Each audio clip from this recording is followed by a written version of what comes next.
In the early hours of June 10, 1942, when the first military trucks rumbled into the sleeping village of Lidice, Czechoslovakia, not a single resident understood they were witnessing the beginning of one of the most methodical erasures in modern history.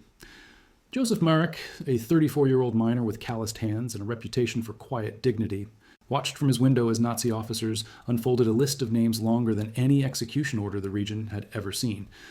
The sound of jackboots on cobblestone streets, mixed with the terrified whispers of neighbors who had been friends for generations, while cameras documented each moment of the systematic obliteration that Adolf Hitler personally ordered as retribution for a resistance action that the villagers had nothing to do with. The mechanical precision with which the soldiers moved through the village streets betrayed weeks of planning. This was not an impulsive act of vengeance, but something far more calculated and terrifying. Through the fog of early morning, Joseph could see the glint of medals on an officer's chest, a man who would orchestrate the most complete destruction of a community Europe had seen in centuries. This is the story of how a peaceful farming community was not only destroyed, but deliberately removed from the map as if it had never existed. Subscribe now to discover what happens when a dictator decides to make an example so brutal that it was meant to terrorize an entire continent. The coldness of early June in 1942 carried a strange heaviness in occupied Czechoslovakia. Even with summer approaching, people huddled inside their homes after dark, windows shuttered against more than just the lingering chill. 3 weeks had passed since Reinhard Heydrich, the Reich protector of Bohemia and Moravia, and one of the primary architects of the Holocaust, had been attacked in Prague by Czech resistance fighters. He died of his wounds on June 4th, and everyone knew Hitler would demand blood in return. What nobody could have predicted was the scale of revenge he would exact upon the innocent. The assassination had been meticulously planned by the Czech government in exile in London, with support from British intelligence. Operation Anthropoid, as it was codenamed, had sent 2 Czech paratroopers, Josef Gabčík and Jan Kubiš, back to their homeland with a singular mission: kill Heydrich, the Butcher of Prague, Dice, whose brutality in governing the occupied Czech lands had earned him equal measures of Nazi admiration and Czech hatred. On May 27th, they had ambushed his open-top Mercedes on a hairpin turn in Prague, and though their initial attack failed when Gabčík's submachine gun jammed, Kubiš managed to throw a modified anti-tank grenade that critically wounded Heydrich. The news of Heydrich's death sent shockwaves through the Nazi leadership. He had been one of Hitler's most trusted lieutenants, a cold-blooded executor of the Reich's most terrible policies.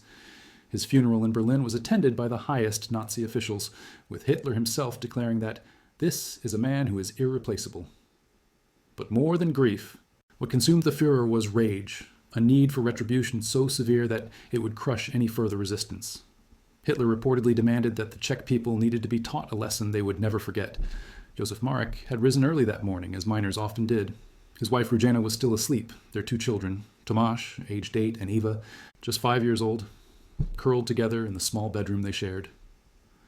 The Marek home sat on the eastern edge of Lidice, a modest village of roughly 500 people located 20 miles northwest of Prague. It was a community of miners and farmers, people who worked the land or descended into the earth to earn their living. They had endured 2.5 years of Nazi occupation with the stubborn resilience of those accustomed to hard lives. But occupation was one thing. What was coming would be something else entirely. Joseph's morning routine rarely varied. He would rise before the sun, stoke the kitchen fire, prepare his simple breakfast, and make coffee from carefully rationed beans mixed with roasted grain, a poor substitute for the real coffee that had disappeared early in the war. On this particular morning, he had paused by the window longer than usual, watching the eastern sky lighten with the approach of dawn.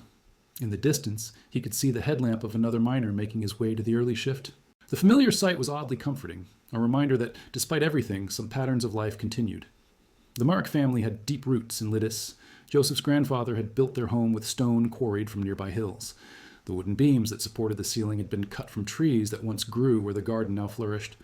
Ruzena's family, the Dolezals, had lived in the village for even longer, since at least the 18th century. Their children represented the newest links in a long chain of connection to this place, this land. Tomáš had his father's serious demeanor and practical mind.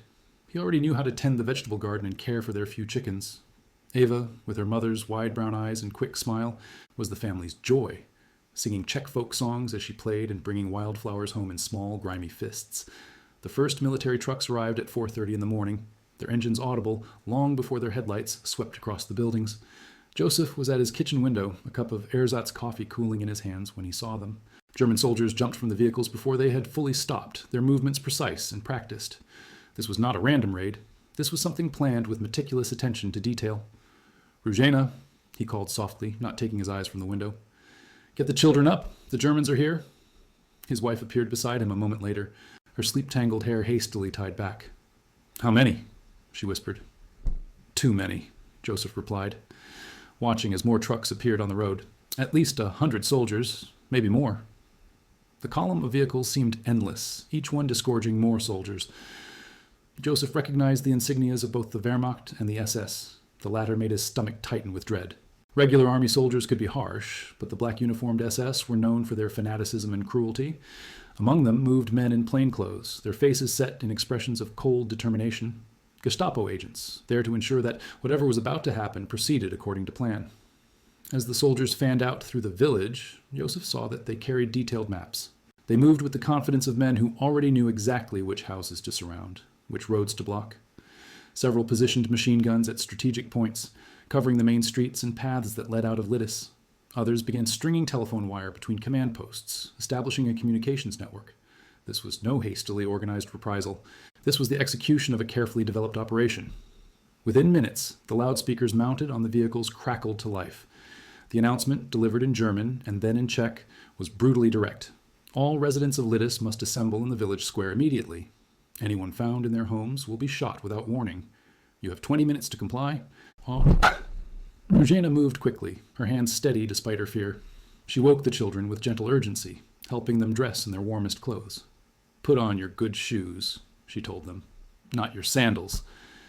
Something in her voice made them obey without question. As she buttoned Ava's coat, the little girl looked up at her mother. "Are we going somewhere, Mama?" she asked. "Yes," Ruzhena answered, forcing a smile. "We need to go to the square for a while. Everyone in the village will be there." Tomasz, older and more perceptive, glanced between his parents. "It's because of what happened in Prague, isn't it? Because of Heydrich." Joseph knelt beside his son. "We don't know yet, but whatever happens, you must be brave. You must take care of your sister and help your mother." The boy nodded solemnly, his small shoulders straightening with the responsibility. Joseph felt a surge of fierce pride mixed with devastating sorrow. His son would never have the chance to grow into the man he might have become. As they prepared to leave, Ruzhena hesitated, her hand hovering over the family Bible on the shelf. It had belonged to her grandmother, with generations of births, marriages, and deaths recorded inside. To leave it seemed unthinkable, but there was no time. Already they could hear the soldiers moving through the village, pounding on doors, shouting orders. "Leave it," Joseph said gently. "We'll come back for it." Neither said what both were thinking, that they might never see this house again. Instead, they gathered their children and stepped outside into the dim light of early morning, joining the stream of neighbors making their way toward the village square. By 5 o'clock in the morning, nearly all of Lidice's residents stood in the village square, a mix of frightened faces illuminated by the harsh glare of military spotlights. Joseph held Tomasz's hand tightly, while Ruzhena kept Ava close to her side. Around them, neighbors they had known their entire lives huddled together against the morning chill and the growing terror. The village square, normally the center of community life, had been transformed into something resembling a military processing center. Tables had been set up where German officers checked names against lists, making notations with meticulous precision. Behind them, clerks operated typewriters, creating an incongruous, clicking soundtrack to the unfolding tragedy. Photographers moved through the crowd, documenting faces and groups, while a film crew set up equipment near the stone monument that marked the center of the square. Joseph recognized most of the faces around him. There was Antonin Suchi, the village baker, still wearing his flour-dusted apron. The elderly Novak couple leaned heavily on each other, confusion clouding their faces. František Hema, the schoolteacher, stood straight-backed and dignified, as if determined to set an example for the children who had been his pupils. The Jiha family had all 9 of their children with them, the youngest, a baby just 3 months old. Across the square, Father Joseph Stemberka, the parish priest who had served Lidice for over 30 years, moved quietly among his parishioners, offering what comfort he could. The Germans had positioned armed guards at regular intervals around the perimeter of the square.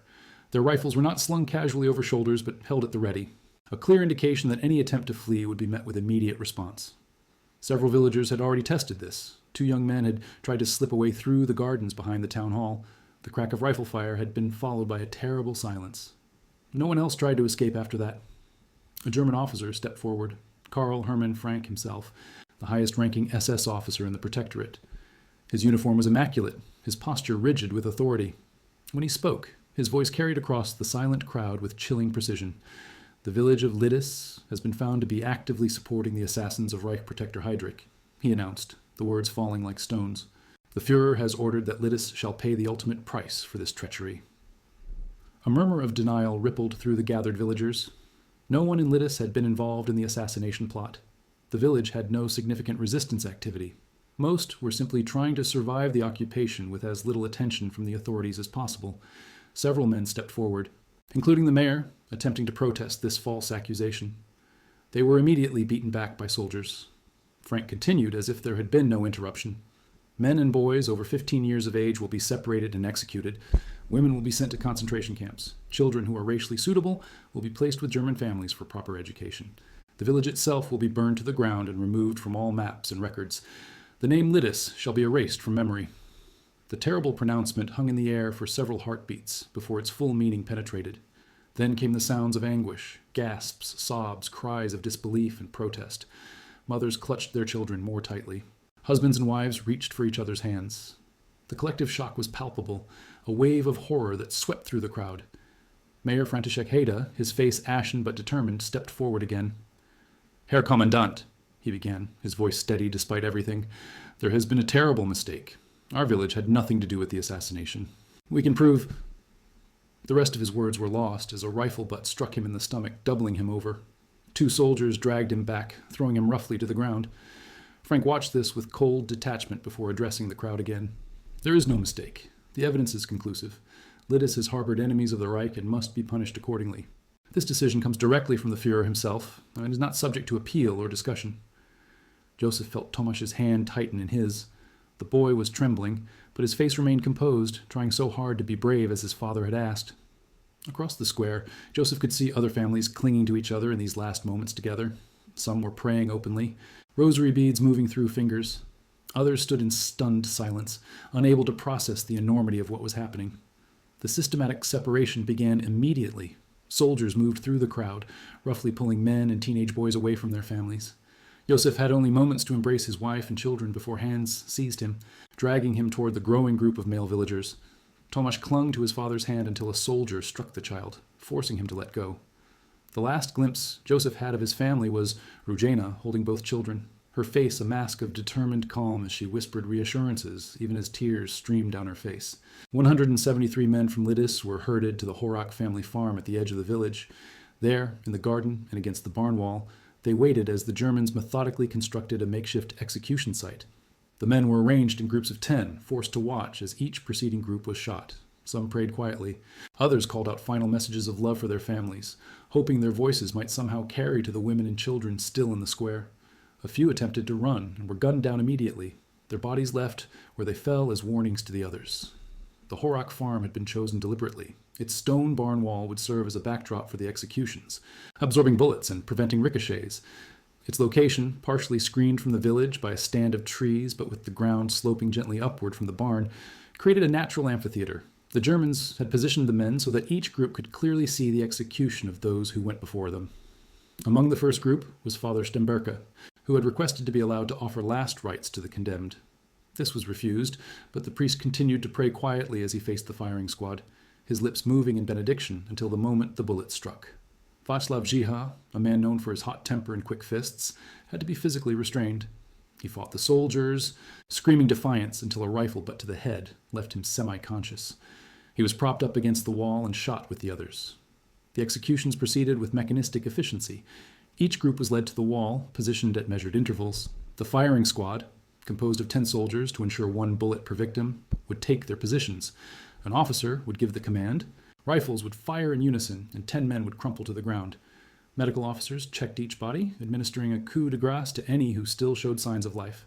Then the bodies would be dragged aside, the next group positioned, and the process would begin again. What made the scene even more horrific was its bureaucratic documentation. A clerk sat at a small table near the execution site, checking names off a list as each man died. Photographers captured the scene from multiple angles. The entire process was being recorded with the same attention to detail one might expect from an industrial production line. Joseph stood in the 5th group between the village blacksmith and a fellow miner. They did not speak. What words could possibly encompass this moment? Instead, Joseph found himself focusing on the smallest details around him. The way the rising sun had begun to illuminate the familiar landscape of his home, the sound of birds singing as if this were any normal morning, the feel of the cool air against his skin. He thought of Tomasz and Eva, willing them to somehow survive what was coming, to live long enough to remember him, to know that their father had loved them beyond measure. The farm had been in the Horak family for generations. Joseph had known Václav Horak since childhood. They had attended the village school together, had fought as boys, had grown into men who nodded respectfully to each other at church on Sundays. Now Václav lay among the bodies of the first execution group, his blood soaking into land his ancestors had tilled. His wife Maria and their 3 children were somewhere among the women and children in the village square, unaware that their home had become an execution ground. Joseph could smell the acrid gunpowder from previous volleys, could see the growing dark stain spreading across the packed earth in front of the wall. Some of the men around him had begun to shake uncontrollably, their bodies betraying the terror their faces tried to hide. Others had gone eerily calm, as if they had already departed their physical forms and were watching the proceedings from somewhere distant.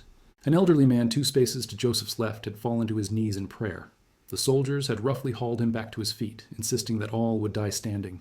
From his position, Joseph could see the village spread below, the familiar pattern of streets and buildings that had been the entirety of his world for 34 years. The church spire rose above the other structures, the morning sun glinting off its metal cross. Beyond the village, fields stretched toward the horizon, the early summer wheat beginning to show its first gold against the rich black earth. It was beautiful, heartbreakingly so, this last view of home. When it was their turn, the 3 men were positioned against the stone wall of the barn. Joseph refused the offered blindfold. He would face death with open eyes, bearing witness to the end. The command was given in German, the rifles raised. Joseph Merrick drew his final breath as the village church bell struck 6 o'clock in the morning. The sound of the bell was something Joseph had heard throughout his life, marking the hours, calling people to worship, announcing weddings and funerals. The bell had been cast in 1686, its bronze surface inscribed with the names of long-dead village elders who had commissioned it. Its tone was distinctive, slightly deeper than the bells of neighboring villages, with a resonance that carried across the fields on clear days. As a child, Joseph had been allowed once to climb the church tower and see the bell up close, to touch its cold metal surface and marvel at its size. Now, its familiar toll marked his final moment, a coincidence that seemed to connect his individual death to centuries of village life. The German officer gave his command, "Ready, aim, fire." The Czech translator was no longer bothering to repeat the words. By now, everyone understood the sequence. The shots came in a single, devastating volley. Joseph felt an impact like being struck by a mining hammer, followed immediately by a strange coldness that spread from his chest outward. His legs buckled. As he fell, his last conscious thought was not fear or anger, but a kind of wondering surprise at how quickly consciousness fled, how swiftly a human life, with all its memories, loves, hopes, and complexities, could be extinguished. His body crumpled against the wall and slid to the ground, coming to rest half-propped against the man who had been standing beside him.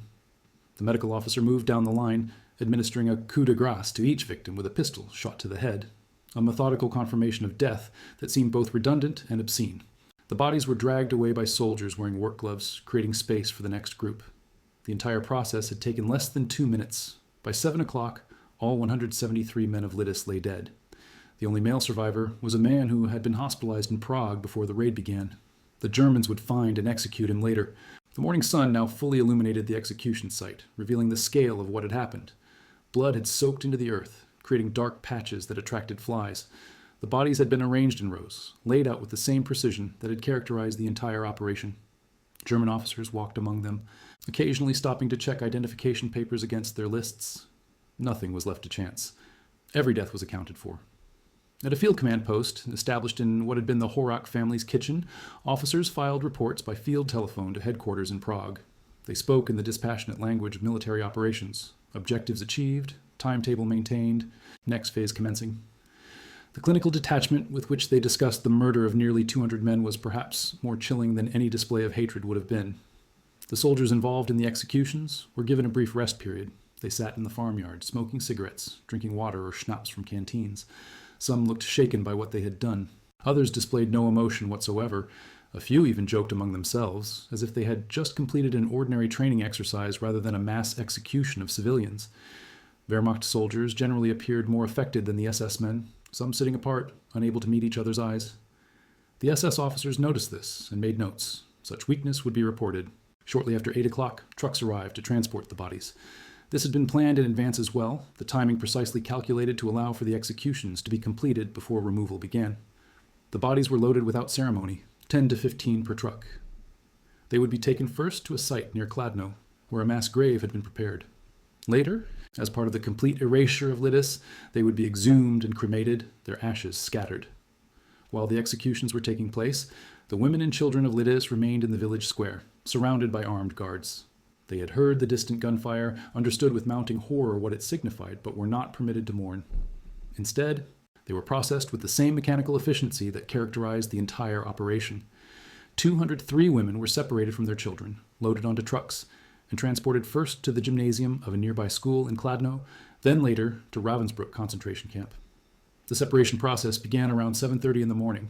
German officers with clipboards moved through the crowd, dividing them into groups. Women in one area, children under 10 in another, children between 10 and 15 in a third, the elderly and infirm in a fourth. Each person was registered, name, age, relation to others in the village. Photographs were taken, both individual portraits and group shots. The clerks who recorded this information worked with bureaucratic indifference, asking questions and demanding answers as if conducting a routine census rather than documenting the destruction of a community. At 8 o'clock, the order came to separate the mothers from their children. Initially, the women did not understand what was happening. When German soldiers began physically pulling children away, the scene descended into chaos. Women screamed and fought, clinging to their children with desperate strength. Children wailed in terror, trying to hold onto their mother's skirts, their hands, anything to maintain contact. The soldiers responded with brutal efficiency, using rifle butts and clubs when necessary to break these bonds. Ruzhina Markova stood with Eva pressed against her, the child's face buried in her skirt. Across the square, Tomasz had been placed with the older children, his face pale but composed as he watched his mother and sister. Ruzhina knew what was coming. She had seen the soldiers separating other families, had heard the growing chorus of anguish as mothers and children were torn apart. She knelt down to Eva's level, took the child's tear-stained face in her hands. "Listen to me carefully, Milachku," she said, her voice low and urgent. "We are going to be separated for a while. You will go with other children, and I will go somewhere else. But I will find you again. Do you understand? I will find you, no matter how long it takes." The partings were brutal in their speed. Mothers had only seconds to embrace their children, to whisper hurried instructions or promises to find them after the war. German soldiers tore children from their mother's arms. Infants were wrenched away from breast. Ruzhina Markova managed to press her wedding ring into her daughter Eva's small hand, telling her, "Keep this hidden. Remember who you are. Remember Lidice." Eva clutched the ring tightly, her eyes wide with fear and confusion. At 5 years old, she was too young to fully comprehend what was happening, but she understood enough to be terrified. "Mama, please don't go," she begged, trying to hold onto her mother's hand, even as a German soldier pulled her away. "Be brave, Milachku," Ruzhina called. "Remember what I told you. I will find you." The soldier who separated them was young, perhaps no more than 20. For a moment, something like discomfort crossed his face, a flicker of humanity quickly suppressed. Then his expression hardened again, and he roughly pushed Eva toward the group of younger children. Another soldier took Ruzhina by the arm, forcing her toward the trucks. Similar scenes played out across the square. Anna Hornikova refused to release her twin infants, fighting with such ferocity that it took 3 soldiers to subdue her. When they finally wrenched the babies from her arms, she collapsed, inconsolable. The elderly Kavajova grandmother, nearly blind and confused by the chaos, kept calling for her grandchildren, not understanding why no one would bring them to her. 14-year-old Marie Dolozhalova, separated from her younger siblings, stood ramrod straight, memorizing the faces of the soldiers around her, with cold, calculating hatred beyond her years. The children, once separated, were grouped according to age and appearance.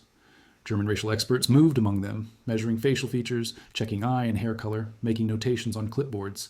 They spoke to each other in professional tones, discussing children as if they were specimens rather than human beings. This one shows good Nordic characteristics.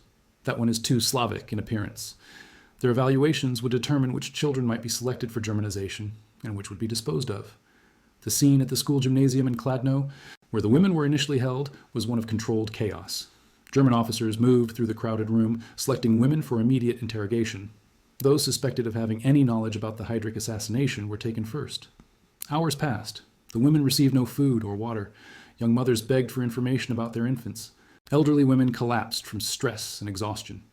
Guards responded to questions with the butts of their rifles. The gymnasium had been hastily converted into a processing center. School desks had been pushed against walls to make space for the hundreds of women now crowded inside. The polished wooden floor, normally used for student athletics and community celebrations, was soon soiled as the detained women were denied access to toilets for the first several hours. The windows had been covered with heavy paper, leaving the interior dim and airless. Armed guards stood at each door, their faces impassive. Maria Dolejalova, at 68, was one of the oldest women from Lidice. She sat on the floor, her back against the wall, struggling to breathe in the stifling heat. Her daughter-in-law Kveta knelt beside her, fanning her with a handkerchief. "Save your strength," Maria whispered. "The children will need us to survive this." Across the gymnasium, Amalia Novakova cradled her infant son, who had somehow remained with her during the separation. The baby wailed inconsolably, hungry and frightened by the noise and confusion. "Please," Amalia begged a passing guard. "He needs milk. He will die without it." The guard ignored her, continuing his patrol. An hour later, German nurses entered the gymnasium and took all remaining infants, including Amali's son. The mothers were told the babies would be properly cared for. It was the last time Amalia would see her child. Throughout the day, women were called individually for interrogation. They returned with bruised faces, torn clothing, and empty expressions. No one spoke of what happened in those rooms, but everyone understood. By evening, the mood in the gymnasium had shifted from panic and desperation to a kind of numb resignation. Women huddled together for comfort, whispering prayers or simply staring into space. By evening, the remaining women were loaded onto transport vehicles bound for Ravensbrück. They traveled through the night, packed so tightly they could barely breathe, with no toilet facilities and no stops for water. Several died during the journey. Upon arrival at Ravensbrück, they were subjected to the standard concentration camp processing. Stripped, shaved, deloused, and assigned prisoner numbers. Their identities were systematically erased, replaced with tattoos and striped uniforms. They became not women from Lidice, but merely prisoners of the Reich. The journey to Ravensbrück took nearly 20 hours. The trucks used for transport were designed for cargo, not human passengers. The women stood, pressed against each other, unable to sit or lie down. There were no windows, only small ventilation slits near the roof that provided minimal air. The June heat turned the truck interiors into ovens. As hours passed, the atmosphere became increasingly fetid with sweat, urine, and vomit. Women took turns standing near the ventilation slits, gasping for fresh air. Anna Kolichkova, a robust woman of 40 who had worked in the fields all her life, found herself supporting Vera Hanslikova, who had collapsed from heat exhaustion. "Stay with me, Vera," Anna murmured, though her own strength was failing. "Think of your daughters. They will need you when this is over." But by morning, Vera had stopped breathing, her body still upright, held in place by the press of women around her. There was no way to lay her down, no way to mark her passing. She was one of 7 women who died during the transport. The trucks arrived at Ravensbrück in the early hours of June 12th. The women were ordered out, many stumbling on legs numbed from standing for so long. They emerged into the harsh glare of searchlights, disoriented and exhausted. Before them stood the camp, a complex of rectangular buildings surrounded by high walls topped with electrified wire. Watchtowers loomed at regular intervals, each manned by guards with machine guns. The air carried an acrid smell that none of them could identify then, the smell of the crematorium that would become all too familiar. The children of Lidice, 98 in total, faced a different but equally horrific fate. After separation from their mothers, they were taken to the Gestapo office in Kladno for initial evaluation. For 3 days, they were housed in an abandoned factory building with minimal food and water, sleeping on the floor without blankets. German doctors and racial experts examined each child, measuring their skulls, checking the color of their eyes and hair, assessing their physical characteristics according to Nazi racial ideology. The factory building where the children were held had once produced agricultural equipment. Its cavernous main floor, still spotted with oil stains and metal shavings, had been hastily converted with straw pallets spread across the concrete. The windows were high and barred, allowing little light or air into the space. The machinery had been removed, but the building retained the smells of grease and metal, mixed now with the sour odor of unwashed children and human waste. The youngest children cried constantly for their mothers. The older ones tried to comfort them, creating makeshift family units where 8-year-olds became surrogate parents to toddlers. Tomasz Marek found himself responsible for 3 younger children, including his sister Eva. He wiped tears, told stories, and shared his meager food rations, trying to be the protector his father had asked him to be. The racial examinations took place in a partitioned area at one end of the factory floor. Children were called by name, led behind the partition, and subjected to a series of measurements and assessments. They stood naked before German doctors, who spoke about them as if they were livestock. Head circumference, nose length, eye spacing, ear shape, all were measured with calipers and recorded on forms. Blood samples were taken. Photographs were taken from multiple angles. Children who resisted were slapped or threatened. Eva was examined on the second day. The doctor who assessed her was a middle-aged man with wire-rimmed glasses and meticulously clean hands. He spoke German to his assistant, who translated commands to Eva. "Stand straight, turn left, turn right, open your mouth." The doctor noted her blue eyes and fair hair with approval. He measured her skull and consulted a chart. "This one is suitable," he said to his assistant. "Good racial characteristics." Eva did not understand the words, but she felt the clinical detachment of his touch and shivered. 7 infants under 1 year of age were taken to Prague hospitals, where most died from neglect or were killed by lethal injection. 16 children deemed racially suitable, those with blonde hair, blue eyes, and features that conformed to the Nazi Aryan ideal, were selected for Germanization. These children, including 5-year-old Eva Markova, were sent to the Lebensborn program, given new German names and identities, and placed with SS families throughout the Reich. Their Czech heritage was to be systematically erased through immersion in German language, culture, and Nazi ideology. The Lebensborn program, Fountain of Life, had been established by Heinrich Himmler in 1935 as part of the Nazi racial purification agenda. Originally created to provide maternity homes for unmarried mothers of racially valuable children, it expanded during the war to include the Germanization of children kidnapped from occupied territories. The program maintained facilities throughout the Reich where these children were processed before placement with German families. Eva and the other selected children from Lidice were taken first to a Lebensborn center near Dresden. There, they underwent further evaluation and began the process of identity erasure. The children were told that their parents had abandoned them or were criminals who did not want them. They were forbidden to speak Czech. Any child caught doing so was severely punished. They were given German names. Eva became Ingrid and instructed to forget their previous identities. At the Dresden facility, the children slept in dormitory-style rooms with 20 beds arranged in precise rows. The walls were decorated with Nazi symbols and portraits of Hitler. Each day began with calisthenics, followed by German language instruction. Meals were taken in silence. In the afternoons, they received lessons in German history, culture, and Nazi ideology, presented at a level simple enough for young children to absorb. Every aspect of the program was designed to eradicate their previous cultural identity and replace it with a German one. For 5-year-old Eva, the experience was profoundly disorienting. Her Czech identity, only beginning to form, was now being systematically dismantled. She was told to respond only to Ingrid, to forget Czech songs and prayers, to learn new German ones instead. Her natural resilience helped her adapt outwardly, but in private moments, she would take out her mother's wedding ring, hidden inside a small cloth doll she had been allowed to keep, and whisper her true name to herself. "I am Eva Markova, from Lidice." The remaining 75 children were transported to Łódź Ghetto for temporary holding, then to Chełmno extermination camp.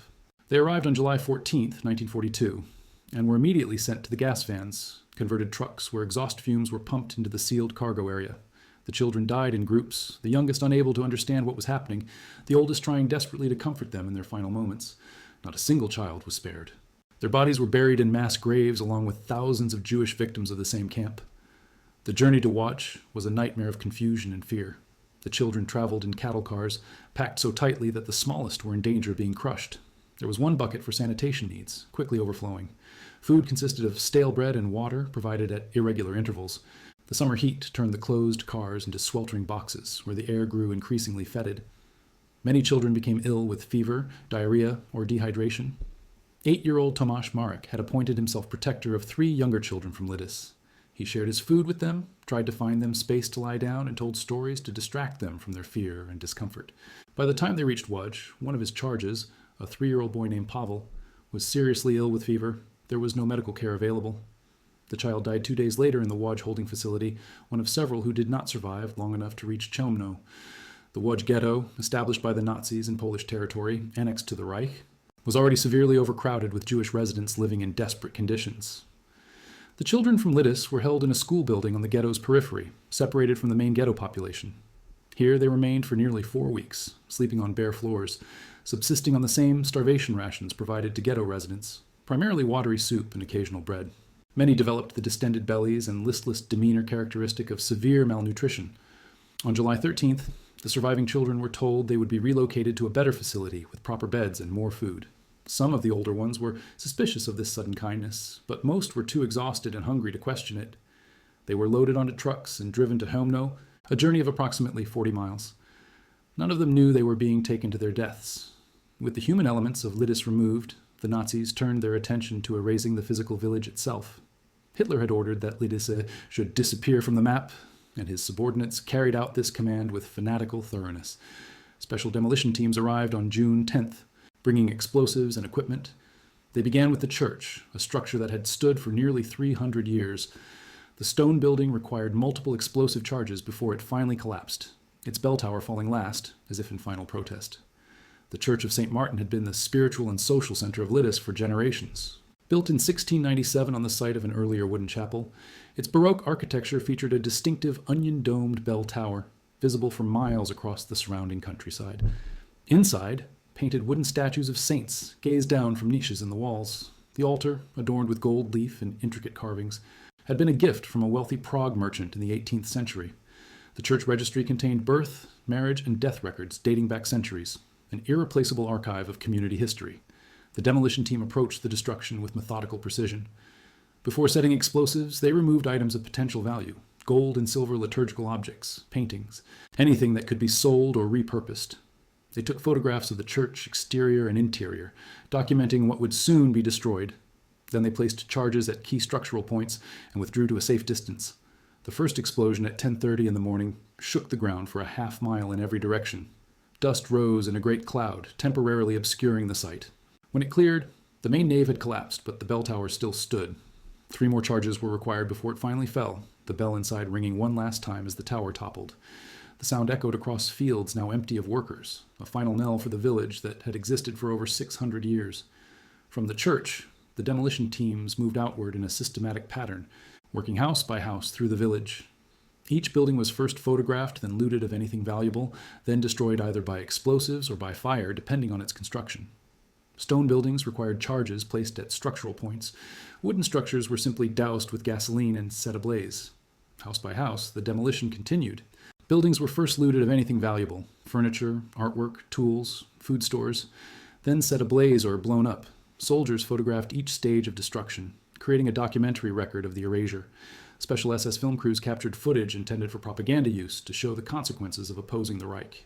The Marek family home, where Josef had watched the German trucks arrive that morning, was destroyed around 3 o'clock in the afternoon. Soldiers carried out furniture, clothing, kitchen implements, anything that might be useful. They found the family Bible that Ruzena had wanted to take and threw it onto a growing pile of books collected from village homes. Family photographs were ripped from frames, which were added to the pile of salvageable goods. Then gasoline was poured throughout the rooms and ignited. The fire spread quickly, consuming wood floors and furniture, blackening stone walls, and eventually causing the roof to collapse inward in a shower of sparks and burning timbers. Similar scenes played out at every home in Lidice. The school building, a 2-story structure erected in 1929 and a source of village pride, was systematically emptied. Desks, books, teaching materials, all were removed and sorted. Items with potential value were loaded onto trucks. The rest was piled in the schoolyard and burned.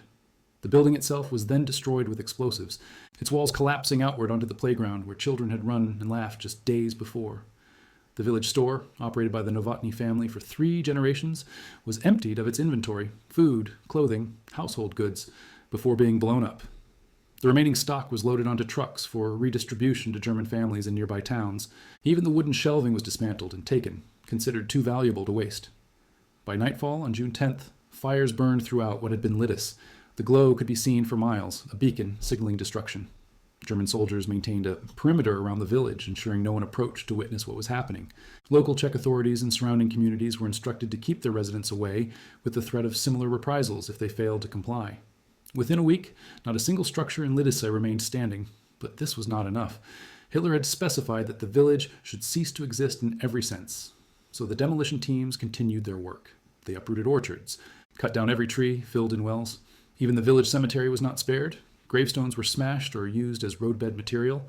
The bodies of the recently executed men of Lidice were exhumed and burned, their ashes scattered.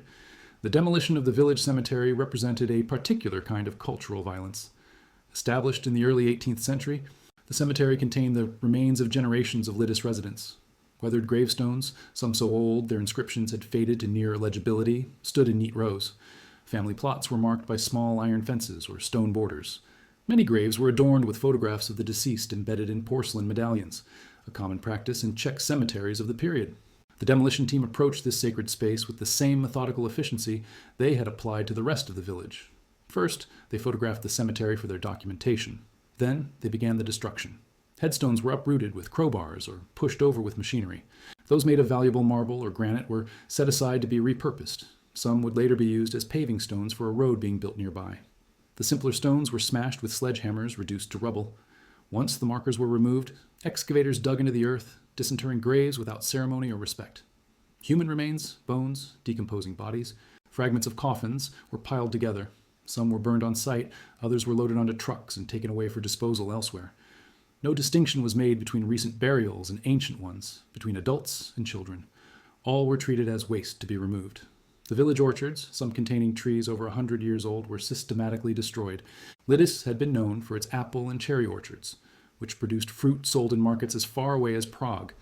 These trees represented not just economic value, but continuity. Many had been planted by the grandparents or great-grandparents of current residents. Now they were cut down with saws or uprooted by teams of horses pulling chains. The wood was hauled away to be used as lumber or firewood. Nothing of value was wasted. Everything of meaning was destroyed. In the final phase of destruction, engineers diverted the small stream that ran through the village, changed the contours of the land itself, and covered the entire area with imported soil. They then planted crops over the site where Lidice had stood. By July 10th, exactly 1 month after the initial raid, aerial photographs showed only farmland where a village of 500 souls had existed for centuries. The stream that had flowed through Lidice for millennia had been essential to the village's original settlement and continued existence. Known locally as Lidice Potok, Lidice Stream, it provided water for household use, supported small gardens, and powered a mill that had operated since the early 19th century. Children had played along its banks in summer. Women had washed laundry in its clear waters. The stream connected Lidice to the broader watershed, ultimately flowing into the Vltava River near Prague. The German engineering team rerouted this watercourse with methodical precision. They employed excavators to dig a new channel that bypassed the village site entirely, then constructed earthen dams to block the original path. The stream's natural course, shaped by geology and centuries of water flow, was obliterated in a matter of days, replaced by a straight, utilitarian channel that served the same hydrological function without the cultural significance. With the buildings destroyed and natural features altered, the final stage involved literally changing the landscape. Bulldozers and earth-moving equipment reshaped the topography, eliminating the gentle rises and depressions that had characterized the site. They filled in cellars and foundations, leveled small hills and filled depressions until the land presented a uniform, slightly sloping surface that gave no indication of previous human habitation. Once the land was reshaped, thousands of cubic yards of soil were trucked in from elsewhere and spread across the entire site. This new soil, different in color and composition from the native earth, created a literal and symbolic burial of Lidice. Nothing of the village remained visible. In a final act of erasure, the newly leveled and resurfaced land was planted with crops, wheat and rye that by autumn would further disguise what lay beneath. The Nazis had not just destroyed a village, they had attempted to eliminate any evidence that it had ever existed. The administrative erasure was equally methodical. Lidice was removed from all maps, postal registers, and government records. Official communications were sent to surrounding municipalities instructing them to update their documents. Road signs were changed, train schedules altered. It became illegal to mention the name Lidice. The village was not to be mourned, remembered, or acknowledged in any way. It had been excised from history with surgical precision. The Nazi propaganda machine immediately began capitalizing on the destruction. Radio broadcasts throughout the occupied territories announced the punishment of Lidice, describing it as the consequence of supporting the resistance. Films of the men's executions and the village demolition were shown in Czech cinemas, with attendance made mandatory in some areas. The message was unmistakable. This would be the fate of any community that dared to resist German rule. What the Nazis did not anticipate was the international reaction to the Lidice massacre. News of the atrocity spread quickly, first through underground resistance networks, then to the Allied nations. On June 9th, just days after the massacre, Edvard Beneš, the president of the Czechoslovak government in exile, spoke about Lidice in a radio broadcast from London. The BBC carried the story worldwide. In the United States, the mining town of Stern, Illinois, officially changed its name to Lidice in solidarity with the destroyed village. Similar gestures occurred in Brazil, Mexico, and other countries. The poet Edna St. Vincent Millay wrote, "The Murder of Lidice," studied to a work that was broadcast on NBC radio with an introduction by Alexander Woollcott. Artists created paintings and sculptures commemorating the village. The film Hitler's Madman, directed by Douglas Sirk and released in 1943, dramatized the events, ensuring they would not be forgotten. For the women of Lidice sent to Ravensbrück, knowledge of this international response came much later. Their existence in the camp was defined by hunger, disease, forced labor, and the constant presence of death. Of the 203 women originally transported there, 143 survived to see liberation. Ruzhina Markova was among the survivors, though the 3 years of imprisonment had aged her beyond recognition. Her once black hair had turned completely white. Her body, once strong from farm work, had been reduced to a skeletal frame, but her mind remained intact, fixed on one purpose: finding her children. The search for the children of Lidice became one of the most heartbreaking epilogues of the war. After liberation, the returning women formed a committee dedicated to locating their missing sons and daughters. They worked with the Red Cross and newly established Czech government agencies, scouring orphanages, displaced persons camps, and German adoption records. The process was agonizingly slow. Many records had been destroyed in the final days of the war. German families who had taken in Germanized Czech children often refused to acknowledge their true origins or had fled to remote areas. The 16 children who had been selected for the Lebensborn program had been given new names, new birth certificates, new identities entirely. By 1948, only 17 children from Lidice had been found alive. Eva Markova was one of them, discovered living with a German family in Bavaria who had named her Ingrid Schmidt. At 8 years old, she had fragmented memories of her real parents and her former life. She still carried her mother's wedding ring, kept hidden in a small cloth pouch sewn into a doll she had been allowed to keep. When she was reunited with Ruzhina in Prague, both were initially strangers to each other. The physical changes in her mother frightened Eva, while Ruzhina struggled to reconcile this German-speaking child with the Czech daughter she had lost. Their reunion, like many others, was complicated by trauma. Eva had been told her real parents abandoned her. She had been raised for 3 critical years by a German family who, whatever their politics, had treated her with care. Now she was expected to readjust to her Czech identity, to love a mother who was essentially a stranger, to mourn a father and brother whose deaths she could barely comprehend. The psychological wounds of such displacement would never fully heal. The 75 children who had been sent to Chomno were confirmed dead by 1947, when investigators uncovered Nazi documentation of the transports. For their mothers, this confirmation brought a terrible finality to years of desperate hope. Memorial services were held, but there were no bodies to bury, no graves to visit. The children of Lidice had vanished as completely as the village itself. In 1947, the Czechoslovak government began construction of a new village of Lidice, built slightly east of the original site. A memorial complex was established at the location of the original village, featuring a museum, a rose garden with thousands of roses donated from around the world, and a powerful bronze sculpture by Marie Uchitilova titled "The Memorial to the Children Victims of the War," depicting the 82 children of Lidice who died. The original site was preserved as a memorial landscape. Archaeological excavations revealed the foundations of buildings beneath the soil the Nazis had spread. Metal markers were placed to show where homes, the church, and the school had stood. The mass grave where the men had been executed was marked with a cross, and later, a memorial sculpture. The site became a place of pilgrimage, not just for Czechs, but for people from around the world who came to witness what happens when hatred is given absolute power. For survivors like Ruzhina and Eva Markova, the rebuilt Lidice offered a place to live but could never truly be home. The community they had known, the neighbors, the shared histories, the familiar rhythms of village life was irretrievably lost. They lived in the shadow of absence, in a place defined by what had been taken from it. Ruzhina never fully recovered her health and died in 1952. Before her death, she wrote a detailed account of her experiences, determined that the truth of Lidice would survive even as direct witnesses diminished. Eva eventually married and had children of her own, though she struggled with depression throughout her life. She became an active participant in the Lidice Memorial Organization, speaking to school groups and at commemorative events, bearing witness to what she had experienced and what she had lost. The story of Lidice represents one of the most complete attempts at erasure in modern history, the systematic elimination of a community in its human, physical, and historical dimensions. The Nazi plan to remove Lidice from memory failed not because of any lack of thoroughness in execution, but because the human need to remember and bear witness proved stronger than the machinery of destruction. The events at Lidice were not unique in their brutality. Similar atrocities occurred throughout Nazi-occupied territories, Oradour-sur-Glane in France, Katyn in Belarus, and numerous others. What distinguishes Lidice was the methodical nature of its destruction, the clear intent to eliminate not just lives but memory itself, and the international response that ensured this attempt would fail. Today, visitors to the Lidice Memorial walk through a peaceful landscape that gives little indication of the horrors it witnessed. The grass grows green over the foundations of destroyed homes, the rose garden blooms with thousands of flowers donated from around the world. The bronze children stand in eternal silence, their faces lifted toward a sky they never grew old enough to fully know.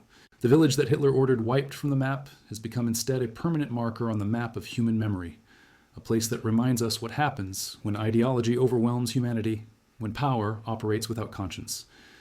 In 2014, The last known survivor from the original Lidice, a woman who had been a young mother at the time of the massacre, died at the age of 97. With her passed the last living memory of the village as it existed before June 10, 1942. Now, Lidice lives only in historical records, in the memorial landscape, in the stories passed down through generations, and in our collective commitment to remember what happens when we allow hatred to proceed unchallenged. The true erasure of Lidice would come not from Nazi explosives or propaganda, but from our forgetting. As long as we continue to tell the story, to speak the names, to acknowledge what happened in that Czechoslovakian village on a summer morning in 1942, then Lidice continues to exist, not as buildings or streets, but as warning and witness, a village that refuses to disappear.